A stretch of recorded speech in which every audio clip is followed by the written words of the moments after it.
Napa and Hope Valley artifacts, with several exceptions.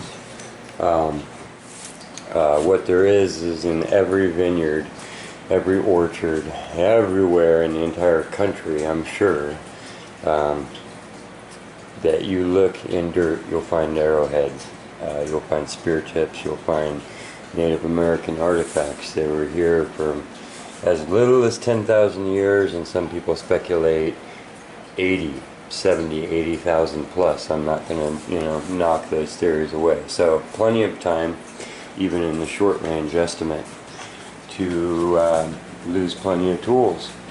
There's examples like this. These are all curated in different groups. That's why they're there. These are from one hike, one day, in about a half-acre area. These are off of around the Navarro River, 128, the highway, in California. These right here are from a section of Pope Valley. I know where it all is. I have it all written down. These are from other parts of Pope Valley proper. These are all lower Napa Valley artifacts, meaning the vineyards and the flats of the valley, or the foothills rolling up. These over by the Navarro, which is really kind of strange because they are granite. And then all of these that you see here in this entire patch, all these shiny ones, were gathered in a 2-day period off of one property. What the property is on a hill made completely out of glass, and I'm not going to divulge the location. That's actually the hard part of everything that I know, is that I don't want to give up the locations because these are people's private homes, and they've asked me not to, while they've been gracious enough to let me fill my pockets. So this is actually a spot where I was a landscaper, and it's literally a workshop. So for however many thousands of years they were there, they dug into the side of this hill and made tools and lived there. And it was just literally, it's littered with knives, with tools. All of these bigger ones that you see, these are all knives. When you get to the things like this, that could be a really crazy big spear, probably not. The spears are more like this size, and these that you see here, these are all spear tips and knives as they get bigger. One of my viewers pointed out is smaller, fits on the shaft of an arrow. So even though you call them all arrowheads half the time, here's our arrowheads, and you can see the intricacy. I have done another video, but I think that I had around 200 subscribers at that point. And when I go back and I look at the videos from the original year, there's so few views on some of them that I figured that we might as well, take another look at some of the things like this collection. So my dad had collected about 100 tips when he handed it over to me, and well, just here alone in that day I picked up about, I think there's about 220 main actual spears and knives. These are core stones. If you've watched some of my rockhounding videos, you'll see me find these, and I'll pick them up, toss them back down. They're stones that were brought into camps. I find them in context and location. Same thing with these. You got to understand, these aren't just round stones. These are coming out of a blackened layer of terra that's all remnants and debris, mitten of people that were living there. And so the broken pieces of grinding bowl and stuff are really obvious. A lot of this is like that, by itself. You might not trust me that it's a spear tip, but then as you start to see them in the same shape, less worn down, you start to realize it's just been river worn. So having them all together is the best way to exemplify that the shapes that you're looking at that are destroyed, broken, like this area. These are all pieces. You can actually take a piece of it and lay it on a thicker one and go, okay, that's the mid shaft of one, and it helps you identify it. Gives you good examples, like I was saying, of whole ones so that you can identify the broken. These 2 beads were found by my dad. There was more. Don't know what happened to them. These are, you know, actual trading beads, if you want to call them that. Who knows if they were traded. They're jewelry, they're beads. And I believe what they're... Oh, I'm forgetting the name of the white stone that they carve these out of. It comes out of the serpentine. I'm always picking it up and telling you they made beads out of it. Well, there they are. And I could slow down and show you. Again, these came out of a vineyard. My dad would drive the tractors and till, and you know, worked when they were replacing the orchards with vineyards.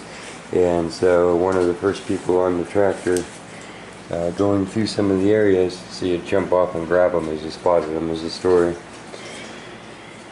This is another core stone.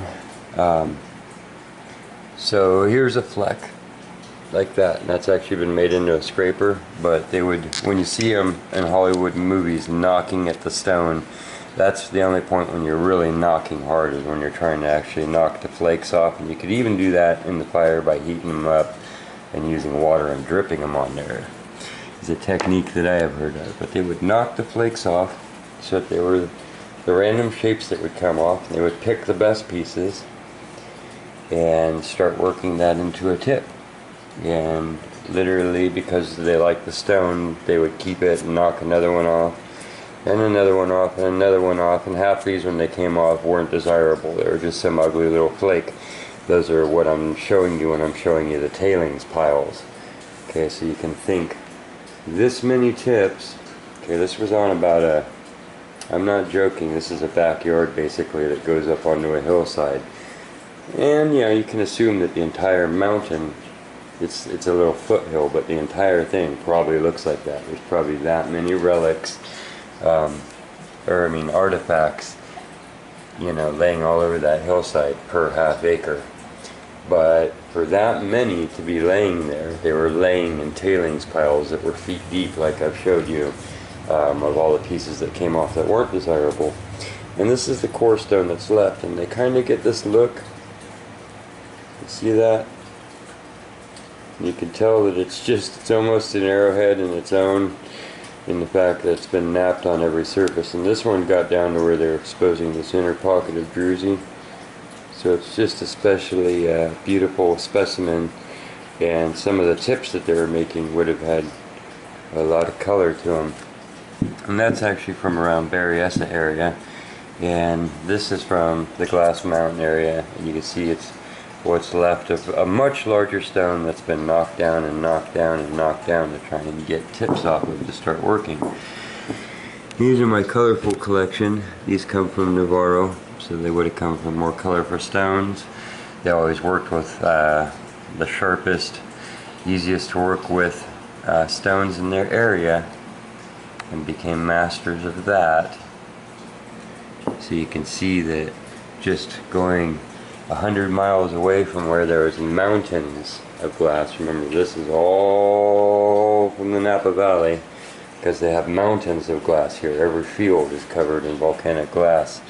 It becomes rare a couple ridges over, less than 70 miles away, over on the Navarro corridor of the Navarro River, and in the redwoods over there. And they began working with jaspers and agates, and I've never found an obsidian tip over there. So some things were separate. These are all little round knives. Once you find one, you can identify the others, and they're not just random little flakes. They're usually smooth on one side because they took a natural break and then they worked down the edge, and they're little perfect skinning discs. This one's still sharp, and it's got its little baby. Those are such little working marks. After they've knocked it away from the stone, then they take something like an antler and then copper and stuff, rarely, and later on in history as they got it, and forcing that on the edge, break off little fractures, and that's how they shape it. It's by actually forcing stone off and carving it. And you know, this would take us what, this would probably be a 3-hour video. It's already too long. Probably I wanted to keep it short, so this is not a look at each individual piece because each one is different. And you can see some of them were done by a craftsperson that was just teeny tiny little, that's 1,000 little working marks on there, but it's also perfectly balanced. That could have flown through the air on a shaft. And then some of them more hurried or rudimentary or working with the stone that they had. Remember that the short shape gets distorted. A lot of these were way better condition and a big chunk gets taken off as they're traveling through the dirt or down the river. And they all get sandblasted by being in the gravels. These grindstones came from the redwoods. It's a long ways away from where the stone came from. So while these same people living over on 128 were separate from the obsidian, they were not separate from whoever and however they got granite. These might be heating stones. They were found in context with it.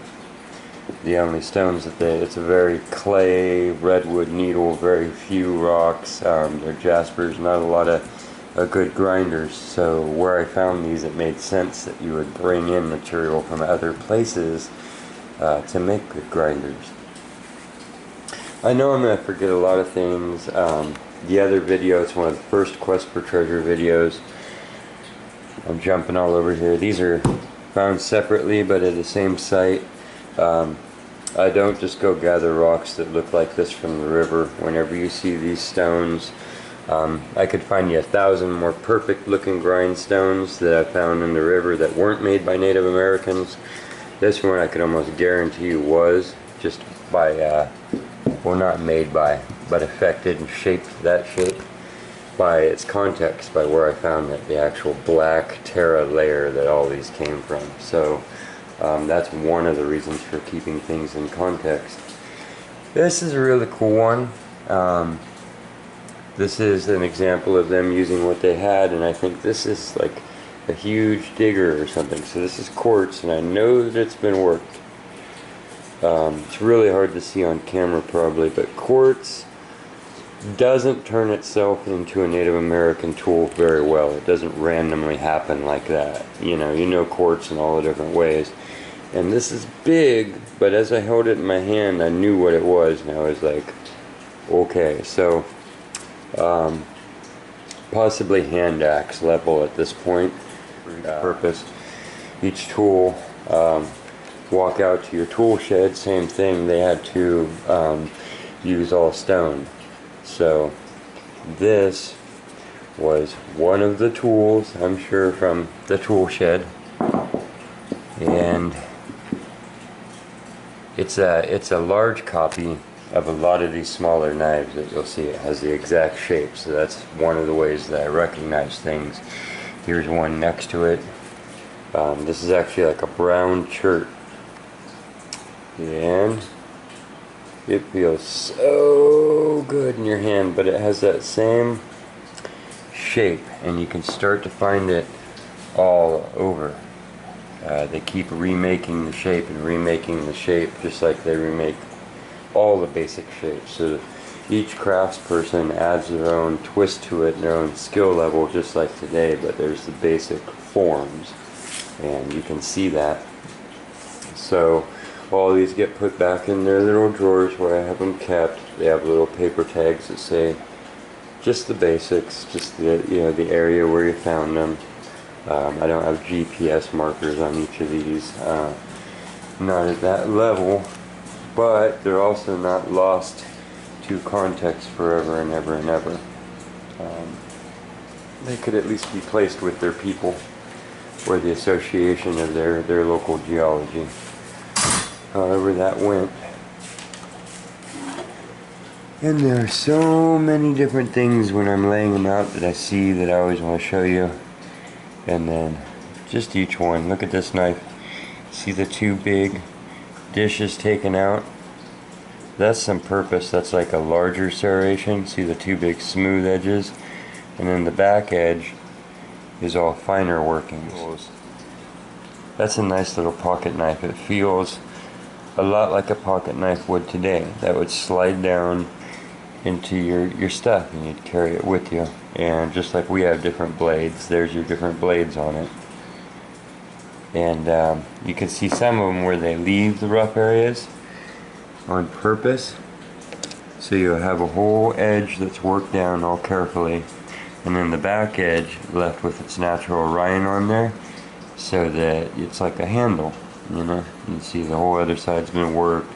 This side's actually worked here and here, and then all that down, so you have that nice edge, but that side left all rough, and you can instantly feel it and see it, you know.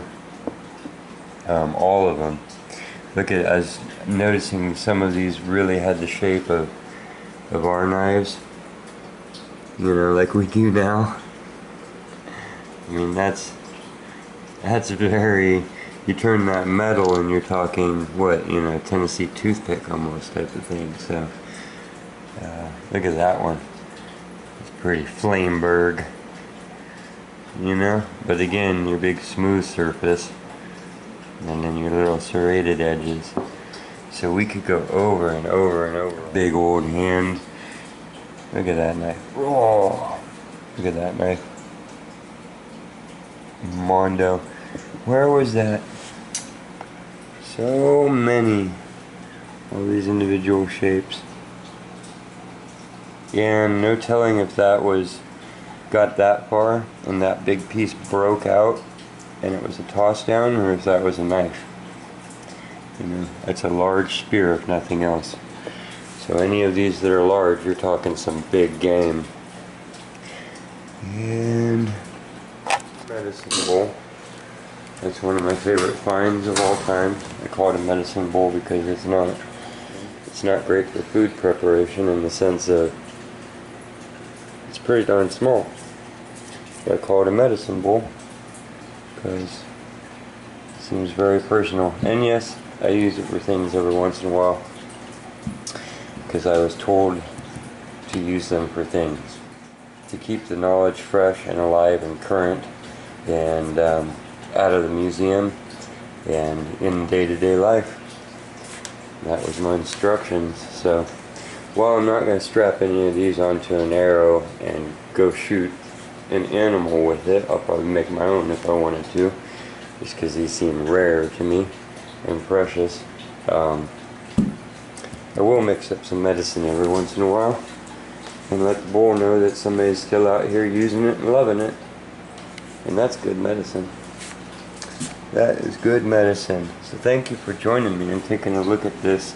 I wish that I could let you just sit here and paw through all of these and get the feel of how cool they are.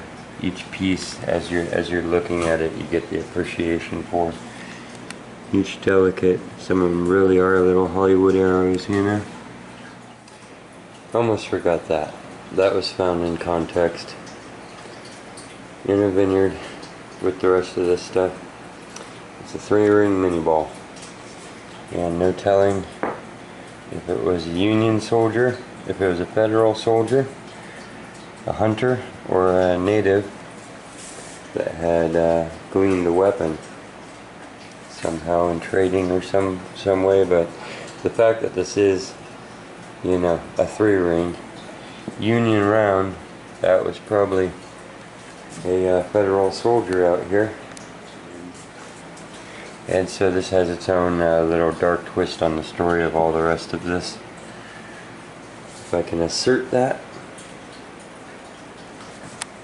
So I keep it with the collection, because that was the 1850s, and out here that was right after the gold rush. Things were changing for these people, and they were changing fast. The knives are some of my favorites because they're tools, you know. I'm gonna make my knife, and then that's what I'm gonna carry around with me and you know, do my day-to-day with. I do the same thing. I pick out my good knife that I'm taking with me. Okay, and then last but not least, this is from the deserts of Nevada. It was donated by my mom, and you can see the size. When I set it down, I get nervous. It's It's the Mondo spear tip.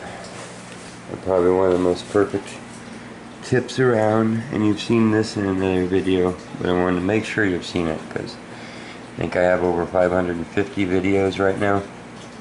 And the last time I showed this collection, I think I had 30 videos or something. But yeah. And she went to go wander up a creek while we were all seriously rockhounding and hunting for expensive precious opals and stuff like that, and came back going, wow, look what I picked up, and everybody's jaw dropped. And yeah, find of the day there. Look at that thing compared to, these are my biggest tips. So something going on with that one. Okay, so much more to say, but we're going to call it done. I believe these to be eating stones. They're sandstone. I don't know if that's the correct type of rock, but we're dropping in a basket and making the water boil. So many different tools here to show you, but part of why I wanted to show this to you is so that you know that I don't need to keep every little tip that I find. I have quite a few, and that I have this collection. I want you to know that. And I'm actually looking, eventually I will find the correct spot for this, and my only prerequisites are that it's got public access and that it's local to the area. So if anybody out there is local and happens to run a museum or anything and they want this collection in there, I've hesitated on donating it to a school before because these days in California those aren't as permanent as they used to be, and I would rather see it, we have very few local museums. It's the shame of living in the Bay Area for how much history there is here, or anywhere. It's probably one of the shames of society, is that we're not saving enough and curating enough and presenting enough to the public. I'm sure there's stuff to be learned from all this. For now, this is going safely, curated, documented, as in context as I can keep it, back into my private little collection, and it will be waiting the next time that human beings lay their eyes on it and touch them. And all of these came to me because they want you to see them, and they want you to know about them, and they want you to appreciate them, and they want you to feel the life that's in them, and the crafting, and the medicine, and the love, which all ends up being the same thing. And hopefully by saving them and appreciating them and sharing them, we're keeping the sacred circle alive. Thank you for joining me on this one. We will see you next time on the quest for details.